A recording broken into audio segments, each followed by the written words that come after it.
या मंदिरांच्या अवशेषांमध्ये अनेकांना विचित्र आवाज ऐकू आल्याचा अनुभव आला आहे. काही स्थानिक सांगतात की मध्यरात्री इथे अज्ञात शक्तींची हालचाल जाणवते. काही इतिहासकारांच्या मते मंदिराच्या भिंतीवरील काही शिल्पांमध्ये गुप्त संदेश लपलेले आहेत, जे विजयनगर साम्राज्याच्या गुप्त खजिन्याची ठिकाणं दर्शवतात, असेही म्हटले जाते.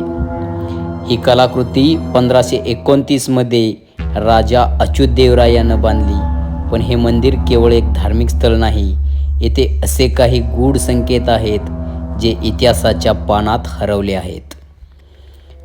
हम्पीतील अच्युतराय मंदिर केवळ सौंदर्य आणि भव्यतेसाठीच नव्हे, तर त्याच्या अनसुलभ रहस्यांसाठी देखील प्रसिद्ध आहे. अच्युतराय मंदिराच्या भिंतींना या दगडांनी इतिहासातील अदृश्य सत्य लपवले आहे आणि हे रहस्य कदाचित अजूनही कुणीतरी उलगडायचं बाकी आहे.